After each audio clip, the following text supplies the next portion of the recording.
Assalamualaikum warahmatullahi wabarakatuh. Selamat datang di program Pokepo, Podcast Kepo. Di episode kali ini bareng sama aku Fufu Alfirdaus, kita punya bintang tamu yang luar biasa, tentunya punya kisah inspiratif juga menarik dan pastinya seru abis. Bintang tamu kita kali ini salah satu penyanyi yang lagunya lagi happening banget ya teman-teman akhir-akhir ini. Banyak digunakan di media platform manapun, salah satunya Spotify sudah 15 juta lebih didengar oleh pengguna Spotify. Langsung aja kita sambut bintang tamu kita kali ini, Mas Mikfar Suganda. Halo, aku Mikfar Suganda. Penyanyi lagu Gemuruh Riuh.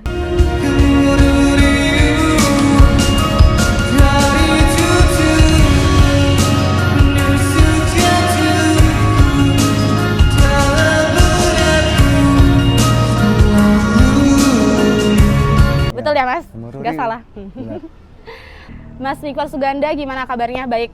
Baik, alhamdulillah. Terima kasih sudah menyempatkan hadir di podcast kita kali ini. Sama-sama dengan senang hati. Ya. Ngomong-ngomong soal lagu Gemuruh Riuh nih, boleh ya kita tanya-tanya? Ya boleh, santai-santai.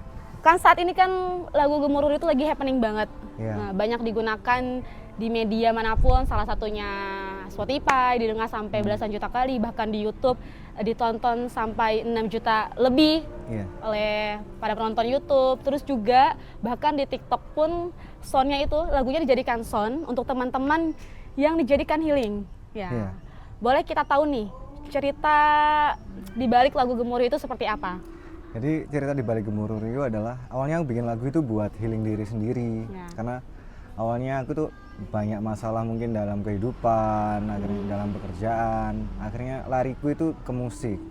Jadi aku mulai bikin lagu sendiri, kan happy tuh bikin lagu, happy. Dan aku nggak pernah nyangka ternyata awalnya yang aku bikin lagu buat healing diri sendiri, akhirnya bisa healing banyak orang, bahkan ya sekarang mungkin kalau dari kalkulasi bisa jutaan orang, aku nggak pernah nyangka. Dan kalau Gemuruh Riuh ini salah satu eksperimen juga sih, karena sebelumnya aku selalu rilis lagu dengan bahasa Inggris. Oh iya. Tapi karena aku balik lagi, karena tujuan awalku bikin musik karena ingin healing, jadi aku selalu eksperimen buat yang seru-seruan aja sebenarnya. Betul. Kayak contohnya lagu Gemuruh Riuh, seru nih kayaknya kalau bikin lagu bahasa Indonesia kayak gitu. Nah akhirnya aku bikin lagu bahasa Indonesia pertama kali yang rilis, ternyata malah melebihi ekspektasiku dari lagu-lagu sebelumnya. Karena ya hampir bahkan satu album, dua album sebelumnya itu bahasa Inggris semuanya. Dan ya emang banyak yang dengerin, cuma nggak se-hype sekarang yang ya menurutku sangat hype banget kan sekarang. Aku nggak tahu juga kan. Ternyata waktu aku eksperimen lagi karena seru, bukan karena atensi apapun, kayak pengen terkenal atau apapun, aku cuma pengen seru kayaknya bikin sesuatu yang baru nih. Nah itu salah satunya dengan bikin lagu bahasa Indonesia. Terus reaksi Mas pertama kali saat tahu ternyata lagunya jebol sampai bahkan didengar belasan juta kali itu seperti apa? Awalnya aku happy pertama, waktu nggak terlalu jebol sama sekarang ya.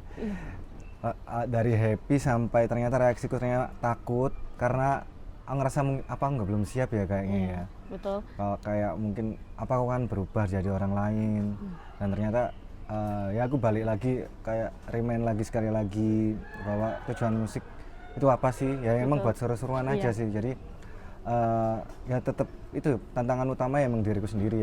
Aku sangat takut buat jadi berubah karena orang lain, hanya karena laguku lebih dikenal banyak orang. Karena kalau banyak orang yang kenal kan mereka bisa judge apa aja kan. Iya. Dari sebelumnya yang cuma dikit aja gitu. Terus selama Mas sendiri terjun di dunia musik ini kan kurang lebih sudah hampir lebih 5 tahun ya. Nah, pasti kan ada tantangan tersendiri dalam misal proses menciptakan lagu, terus atau bermusik seperti yang lain-lainnya. Pasti ada tantangannya. Nah, kira-kira tantangannya itu seperti apa dan gimana cara Mas Mikfar sendiri menyikapinya itu? Ya tantangannya pasti dari luar ya kalau aku. Karena dari awal emang kalau dari sumber diri sendiri pasti aku bakal bisa musik terus, tapi ternyata ya mungkin dari tanggapan orang lain yang ternyata nggak suka laguku, terus aku tetap remen lagi, aku bikin lagu karena aku suka, bukan karena orang lain itu kayak nentuin Mas harusnya gini kayak gini, aku bikin lagi terus. Dan akhirnya ya itu menurutku tantangan terbesar adalah dari diriku sendiri, tetap pada prinsipku melawan kayak ekspektasi orang lain ya. Gitu.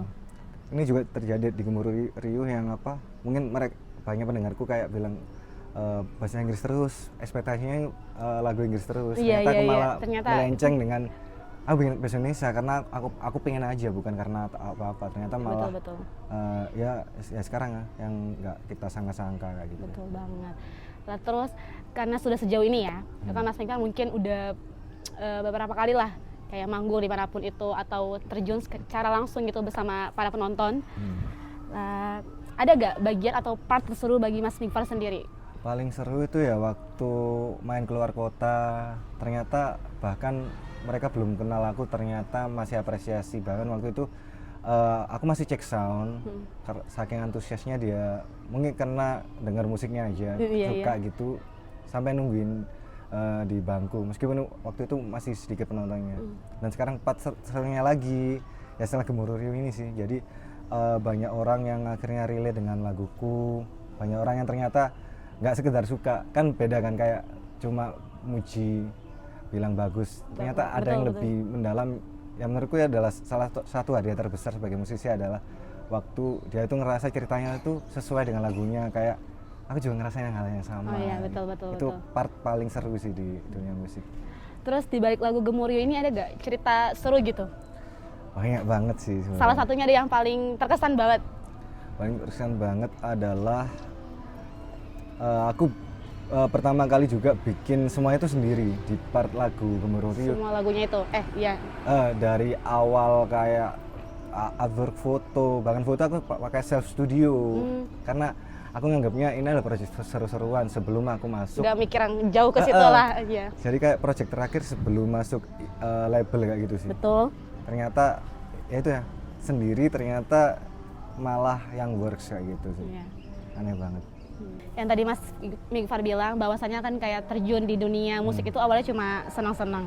Dulu sebelum benar-benar terjun di dunia musik dan jadi seorang penyanyi itu ada gak kepikiran jadi seorang penyanyi? Bahkan kayak udahlah jadi penyanyi itu cuma hobi aja gitu. Pasti kalau pengen ya pengen pasti, cuma ya semasa kuliah akhirnya sampai lulus aku akhirnya realistis gitu, kayaknya susah deh, apalagi aku nggak tahu channelnya maksudnya kayak gimana. Dan akhirnya aku memutuskan realistis aja deh, aku kayak ngikutin kayak temen orang-orang aja, kebanyakan kayaknya kantoran paling aman deh, kayak kerja biasa aja kayak gitu.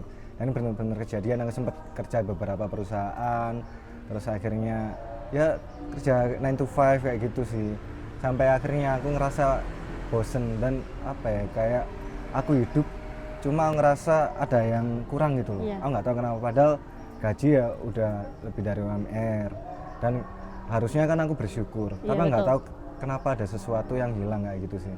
Ternyata waktu aku main musik aku kayak seneng banget kayak gitu, dan akhirnya ya larinya tetap ke musik sih, kayak lagi jenuh kayak stres kerjaan aku larinya ke musik, terus kerja lagi larinya ke musik lagi. Endingnya aku ngerasa kenapa nggak sekalian aja ke musik. Jadi langsung memutuskan gitu? Atau gimana dan itu nggak prosesnya? langsung nyoba juga karena aku juga masih takut kan. Iya. Apa mungkin bisa ya dengan keadaan kayak gini yang aku nggak tahu channelnya gimana. Akhirnya ya udah aku mau menyempatkan diri buat rekaman lagu. Jadi waktu itu sampai aku bela-belain rekaman itu kan weekend, soalnya aku kerja Senin sampai Jumat kan. Betul, Sabtu full Minggu aku ya? libur. Aku nyari tempat rekaman dekat kantorku, waktu itu di Malang lah ya, awal nggak usah disebut, cuma di Malang itu aku dekat kantorku. Sabtu dan Minggu aku rekaman, terus balik lagi aku kerja sampai jadi album sih itu. Tiap weekend aku bikin lagu, akhirnya jadi, terus aku rilis kayak gitu sih. Aku juga belajar sendiri kayak rilisnya itu kayak gimana kalau upload di Spotify. Terus akhirnya waktu selesai itu aku seneng banget sih sebenarnya waktu itu. Bahkan waktu lihat lagu-laguku terus ada namaku di Spotify, itu udah seneng Jadi banget. kebanggaan sendiri lah buat diri sendiri. Kayak proses kecil-kecil itu udah waktu itu apa ya, udah happy. Aku belum mikir kayak bakal didengar banyak orang kayak gitu. Dan meskipun akhirnya endingnya lagu-lagu itu kalau sekarang aku denger emang nggak apa ya, ini teknisnya kurang kayak gitu. Cuma proses waktu lagu itu rilis pertama emang seneng banget sih. Udah nggak peduli kayak Nggak peduli gimana kualitasnya atau gimana iya, gitu. emang udah happy aja kayak wah gini ya ternyata hal-hal kecil yang dulu aku dengerin lagu di Spotify, Biasanya ternyata dia. dulu sebagai pendengar ternyata oh bisa ya namaku dan laguku ada di situ. Berarti semua prosesnya awalnya itu benar-benar sendiri, nggak Sendiri. pakai campur tangan sama siapapun. Campur tangan siapapun enggak, karena waktu itu kan emang bahkan waktu itu kan di luar kota kan, teman-temanku mungkin yang teman akrab kayak teman kuliah itu ada di luar kota semua, jadi benar-benar ngerjain semuanya sendiri. Dan itu kenapa alasan mungkin nama panggung itu namaku sendiri. Jadi benar-benar nggak ada konsepan nama panggung yang keren itu gimana iya, ya. betul. Nama, karena ngerasa bingung apa ya. Ya aku bikin lagu pengen bikin lagu aja, terus nama kayak ribet ya bikin nama lagi. Iya. Udah namaku aja deh. Iya. Aku gak nyangka kayak apa gimana ya nanti nama yang bagus yang keren tuh. Enggak, aku udah nggak kepikiran ke situ. Iya, nggak ada pikiran. Terus selama ini juga pernah nggak nemuin haters atau apapun gitu? Haters pasti ada ya. Iya. Sampai sekarang di kolom komentar banyak. Masih?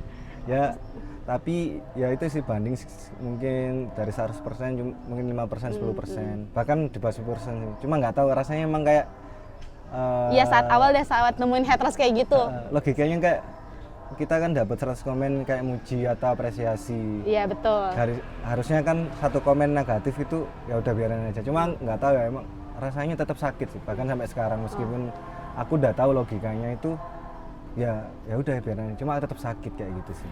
Itu maksudnya sampai yang satu-satu sampai yang neror. Kalau Enggak. sampai neror itu alhamdulillah enggak. Cuma ya? di kolom komentar kayak di Cuma YouTube pasti ada aja. atau di Instagram, tapi jarang banget Instagram. Biasanya di YouTube saya nggak tahu. Atau mungkin orang-orang emang kebiasaan ngejudge gitu sih. Aku nggak bilang haters kayak ngejudge musiknya kayak gini, ngeritik kayak gini, harusnya gini gitu sih.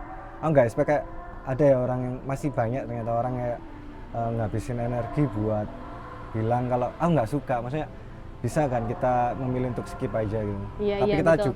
sebagai aku juga nggak bisa maksain orang untuk kayak gitu juga. Betul. Tapi kalau sebagai aku ya biasanya kalau nggak suka sesuatu ya diem aja, maksud disimpan dalam hati. Atau setidaknya dia itu upload di platformnya sendiri, contohnya di story atau di Twitter mungkin dia nulis sendiri, bukan Di kolom komentar Iya. karya tersebut ada Betul, gitu. betul. Dia kayak menyebar kebencian di situ kan. Iya. Nah terus juga ini reaksi keluarga pertama deh. Kan Mas Rifan juga baru ini kan terjun di dunia musik kayak nggak dari dulu banget gitu. Nah terus pas reaksi pertama gitu dari keluarga sendiri ngeliat atau mendengar ternyata lagu atau karya dari Mas Rifan ini sendiri itu sempat viral tuh, gimana? Kalau awalnya malah bilangnya musik buat hobi aja, musik itu nggak menghasilkan kayak gitu. Sampai di momen ya banyak momen kan kadang apalagi musisi masih merintis ya, kadang kan nggak ada panggungan sama sekali. Terus benar-benar aku udah resign dari kerjaannya ya. Sampai di momen ya keluarga aku di meja makan gitu, kita lagi makan.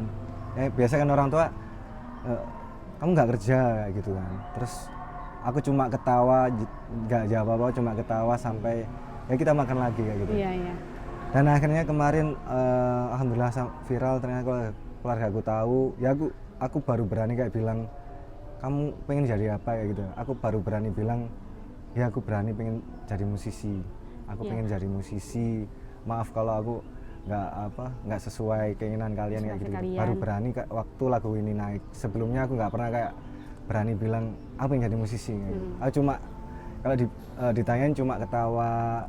Ya kayak mungkin kalau orang tua apa mikirnya mungkin males kayaknya anak ini ya, pengen nganggur aja. Padahal aku di balik itu semua aku itu mengusahakan untuk apa ya, fokus di musik kayak Ya, gitu. intinya kita pengen berproses sesuai yang kita mau gitu ya, kita yang hobi kita juga. mau, meskipun aku nggak tahu bakal balasnya atau enggak sih. Iya, betul. Terus nih, kedepannya kira-kira deket-deket ini ada gak mau bikin lagu baru kah atau apakah gitu? Kalau deket-deket ini mau rilis lagu di tanggal 24 Oktober. Jadi tanggalnya bagus sih. Sebulan lagi? 24, 10, 24. Iya, itu ada maksudnya, aduh lupa lagi. Maksudnya di tanggal tersebut ada historis sendiri apa emang maunya diterbitin di tanggal situ?